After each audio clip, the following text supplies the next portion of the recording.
من الشیطان الرجیم بسم اللہ الرحمن الرحیم وَإِنَّ كُلًّا لَمَّا لَيُوَفِّيَنَّهُمْ رَبُّكَ أَعْمَالَهُمْ إِنَّهُ بِمَا يَعْمَلُونَ خَبِيرٌ فَاسْتَقِمْ كَمَا أُمِرْتَ وَمَنْ تَابَ مَعَكَ وَلَا تَطْغَوْا إِنَّهُ بِمَا تَعْمَلُونَ بَصِيرٌ وَلَا تَرْكَنُوا إِلَى الَّذِينَ ظَلَمُوا فَتَمَسَّكُمُ النَّارُ وَمَا لَكُم مِّن دُونِ اللَّهِ مِنْ أَوْلِيَاءَ ثُمَّ لَا تُنصَرُونَ وَأَقِمِ الصَّلَاةَ طَرَفَيِ النَّهَارِ وَزُلَفًا مِّنَ اللَّيْلِ إِنَّ الْحَسَنَاتِ يُذْهِبْنَ السَّيِّئَاتِ ذَلِكَ ذِكْرَىٰ لِلذَّاكِرِينَ وَاصْبِرْ فَإِنَّ اللَّهَ لَا يُضِيعُ أَجْرَ الْمُحْسِنِينَ صدق اللہ العظیم۔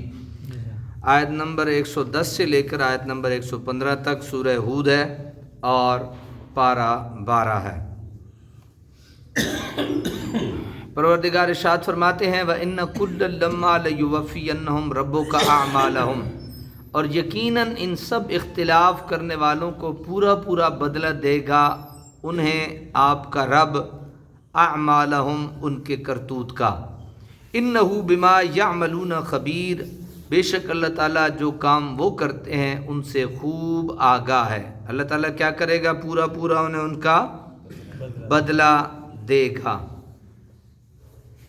اور اللہ تعالیٰ ان کے کیے جانے والے اعمال سے باخبر بھی ہیں، اللہ جانتا بھی ہے جو وہ کرتے ہیں۔ فاستقم کما امرتا، پس آپ ثابت قدم رہیے، کما امرتا جیسے آپ کو حکم دیا گیا ہے، ومن تاب معک، اور وہ بھی ثابت قدم رہیں جنہوں نے آپ کے ساتھ جو ہے وہ تائب ہو کر آپ کی ہمراہ ہیں، ولا تطغوا، اور سرکشی نہ کرو، انہ بما تعملون بصیر، بے شک جو کچھ تم کرتے ہو وہ اسے خوب دیکھ رہا ہے۔ فاستقم، استقامت، افراط و تفریط سے بچتے ہوئے عقائد و اعمال اور اخلاق میں اسلام کے احکام پر پابندی سے چلنے اور چلتے رہنے کو کیا کہتے ہیں؟ استقامت کہتے ہیں۔ پابندی سے، ایک کام یوں نہیں کہ آج تو 1000 رکعت نفل پڑھ دی اور کل 2 بھی نہ پڑھے، 2 پڑھ رہے ہیں بھلے 2 ہی پڑھتے رہیں، ساری زندگی پڑھتے رہیں، اس کو استقامت کہتے ہیں۔ آج ایک چیز سے رک رہے ہیں تو پھر ساری زندگی اس سے رکتے رہیں، منع اللہ نے فرمایا ہے جس چیز سے تو اس سے منع ہوتے رہیں۔ حضرت عمر بن خطاب رضی اللہ تعالیٰ نے استقامت کے مفہوم کی وضاحت بڑے واضح انداز میں بیان فرمائی ہے۔ قال عمر بن الخطاب الاستقامت ان تستقیم علی الامر والنہی ولا تروغ روغان الثعلب، یعنی استقامت کا یہ معنی ہے کہ تو اللہ کے اوامر و نواہی پر ثابت قدم رہے، اوامر و نواہی جن چیز کا حکم دیا گیا اور جن چیزوں سے منع کیا گیا اس پہ ثابت قدمی سے عمل پیرا رہے، اور لومڑی کی طرح ہیر پھیر نہ کرے، لومڑی کی طرح ہیر پھیر نہ کرے۔ واقعی استقامت کا مقام بڑا کٹن ہے، اس لیے صوفیاء کرام نے فرمایا الاستقامت فوق الکرامہ، کہ استقامت کا درجہ کرامت سے بھی بلند ہے، کرامت سے بلند ہے استقامت کا۔ وَلَا تَرْكَنُوا إِلَى الَّذِينَ ظَلَمُوا فَتَمَسَّكُمُ النَّارُ، اور مت جھکو ان کی طرف جنہوں نے ظلم کیا ورنہ چھوئے گی تمہیں بھی آگ۔ وَمَا لَكُم مِّن دُونِ اللَّهِ مِنْ أَوْلِيَاءَ ثُمَّ لَا تُنصَرُونَ، اور اس وقت نہیں ہوگا تمہارے لیے اللہ تعالیٰ کے سوا کوئی مددگار، ثُمَّ لَا تُنصَرُونَ، پھر تمہاری مدد بھی نہیں کی جائے گی۔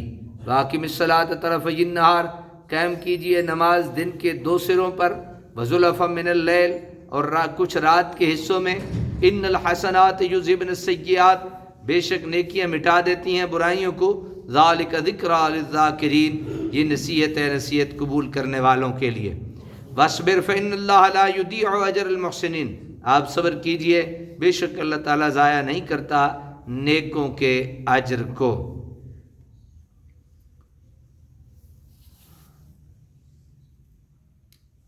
فرمایا نا کہ واقم الصلاۃ طرفی النہار، قائم کیجئے نماز دن کے دونوں سروں میں، دن کا ایک کنارہ صبح اور دوسرا شام ہے۔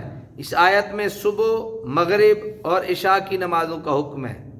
اگر یہ سورہ واقعہ معراج سے پہلے نازل ہوئی ہو تو پھر اس آیت سے نماز پنجگانہ کا ثبوت تلاش کرنا قبل از وقت ہوگا، کیونکہ صلاۃ خمسہ کی فرضیت تو شب معراج میں ہوئی ہے۔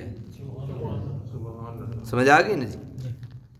نیکیوں کا دگنا اثر ہوتا ہے، ایک تو یہ کہ وہ بذات خود نیکی ہے اور اس پر اچھے نتائج مرتب ہوں گے، دوسرا وہ برائیوں کے ان اثرات کے ازالے کے لیے بھی اکسیر کا کام دیتی ہے جو انسان سے وقتاً فوقتاً صادر ہوتے رہتے ہیں۔ چنانچہ حضور نبی اکرم صلی اللہ علیہ وسلم نے اس کی وضاحت کرنے کے لیے صحابہ سے دریافت فرمایا کہ اے صحابہ، اگر کسی آدمی کے گھر کے سامنے سے نیز گزرتی ہو، وہ ہر روز اس میں 5 مرتبہ غسل کرے تو کیا اس پر کوئی میل کچیل باقی رہے گی؟